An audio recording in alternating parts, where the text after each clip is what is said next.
Welcome to the Activated Story Theater's 165th podcast. This episode we bring you Savitri, a story from India. Hi, I'm Dennis. And I'm Kimberly. And together we are the Activated Actors. We are coming to you from Abington, Massachusetts. Where we're getting into the Halloween spirit. Whoa. Yes, we are. And our story today has a certain Halloween theme to it as well. So we're looking forward to telling you that story. And we are here because this time of year we like to perform at a haunted house in Abington, a great haunted attraction.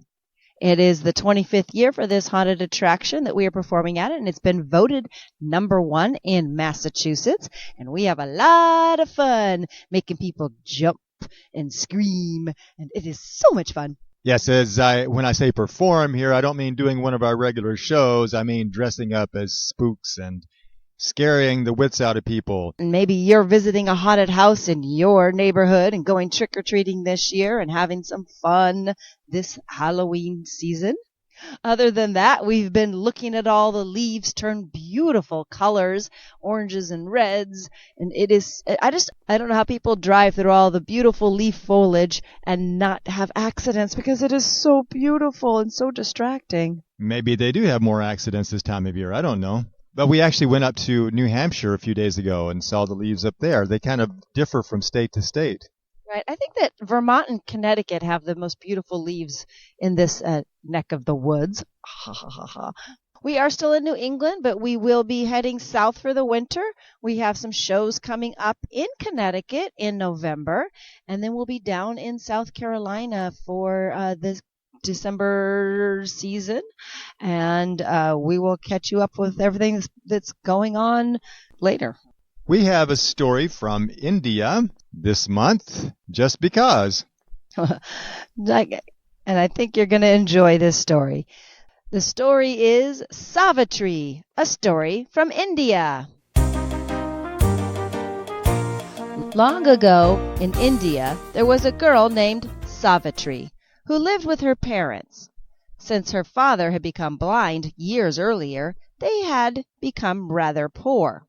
One day, her father said to her, "My child, it has become difficult for me to provide for you any longer, and you are at the age when you should think about marrying. After that, your husband can provide for you." "Marry? But, Father, I don't know anyone I'd like to marry. Husbands don't grow on trees." "Well, I will take you traveling around the village and the countryside. Sooner or later, you surely will see a young man who interests you. When you do, we can go through the cultural process of your parents talking to his parents, and if all goes well, you'll have a new husband." "Well, that's as good a plan as any, I guess. I just never expected to go husband hunting with my father." So they set out traveling the village and the countryside, looking for a suitable husband. "Nope, not that one. Oh, not that one. Nope, nope, nope, nope, nope." "You've eliminated quite a few candidates already. At the rate you're going, we may have to end up traveling all the way to China." "Wait, who's that over there?" "My dear, I've told you 1,000 times I can't see what you're pointing at or don't know what you mean when you say over there or that way." Oh, sorry. Then listen. He's the handsome young man singing the handsome young song.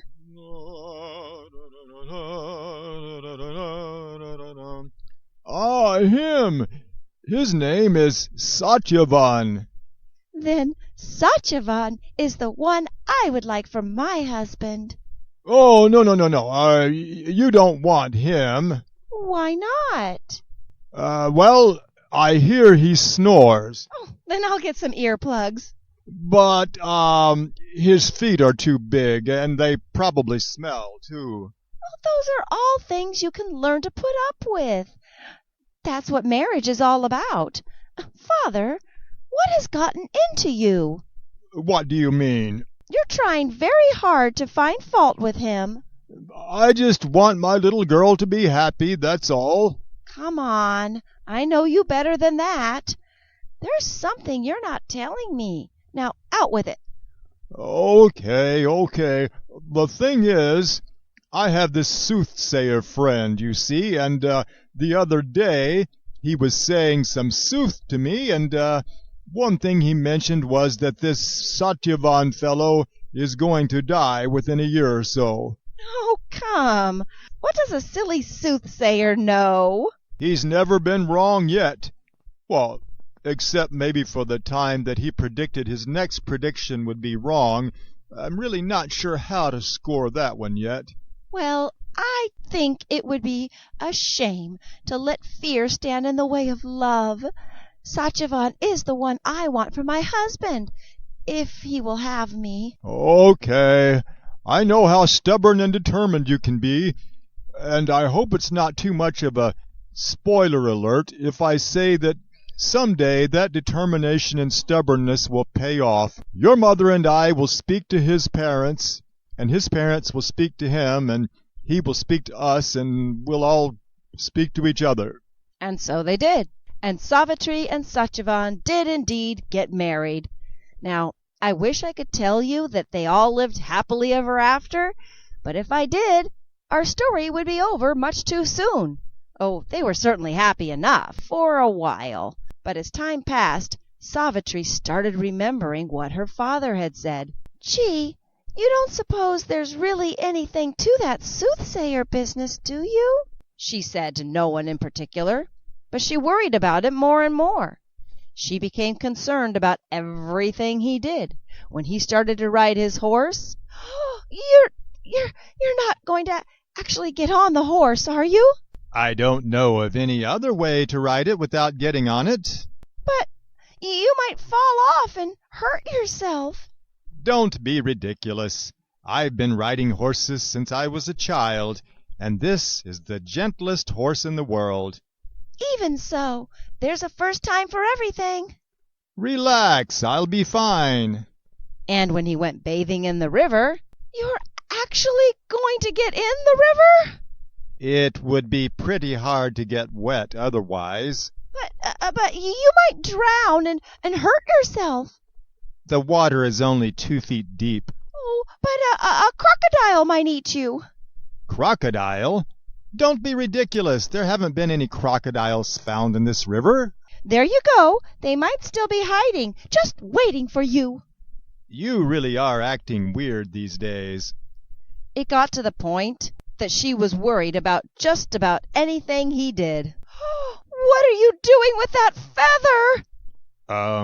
It's my pen. I'm going to write a letter. But, feathers can be dangerous. You might, tickle yourself to death or something. All right, look. You seem to be under a lot of stress lately. Why don't we just drop everything and go for a little picnic? Picnic? Oh, aren't ants kind of dangerous? Come on. So they went to a picnic by the woods. They didn't exactly go into the woods. No, that's where they say dragons live. And they were having a fine time. And she finally was relaxing and forgetting about the soothsayer's prediction, when suddenly Satyavan gasped and fell to the ground. Oh no! Satyavan! What's wrong? He didn't answer her. But just then along came a strange man, a very tall, very thin man in a long black robe. Ta-da! Here I am, right on schedule. Who are you? A trick-or-treater or something? I am Yama, the god of death, and I have come to take the spirit of Satyavan to the afterlife.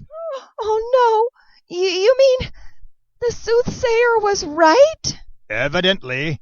But do not worry. Your husband is a fine man, and he will have a fine life in the afterlife. I am very sorry, but I must take him away now. I understand. You're just doing your job. Very well. I'm ready. You're ready for what? Ready to go to the afterlife. No. I don't think you're getting the picture. I just said it was his time to go, not yours. But wherever he goes, I go. I don't think you want to go where we're going. We're a package deal. I admire your loyalty. So I tell you what I'm going to do. I'm going to give you any one thing you want. Really? You will? Anything except the life of your husband back. I was afraid of that. Well then, I would like for my father to get his sight back. It is done. Even as we speak, your father is looking in the mirror. Now get lost. Then Yama went on his way, and he assumed that Savitri stayed behind. But she didn't.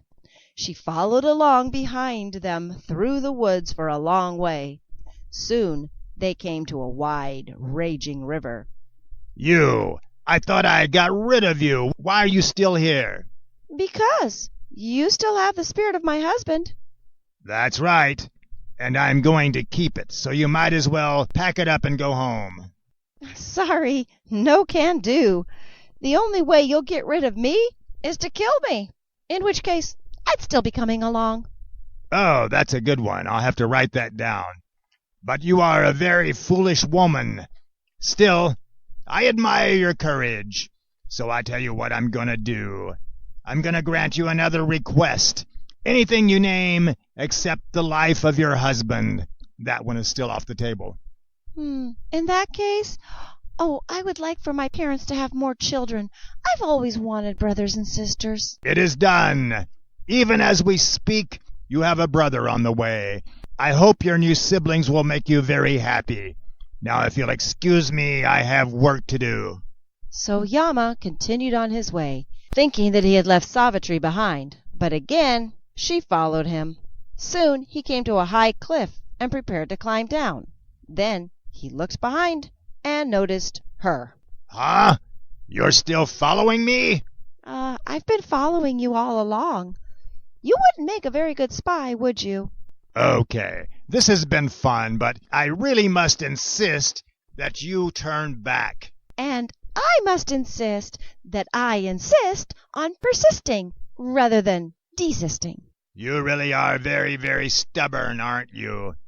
I'm surprised that wasn't foreshadowed or something.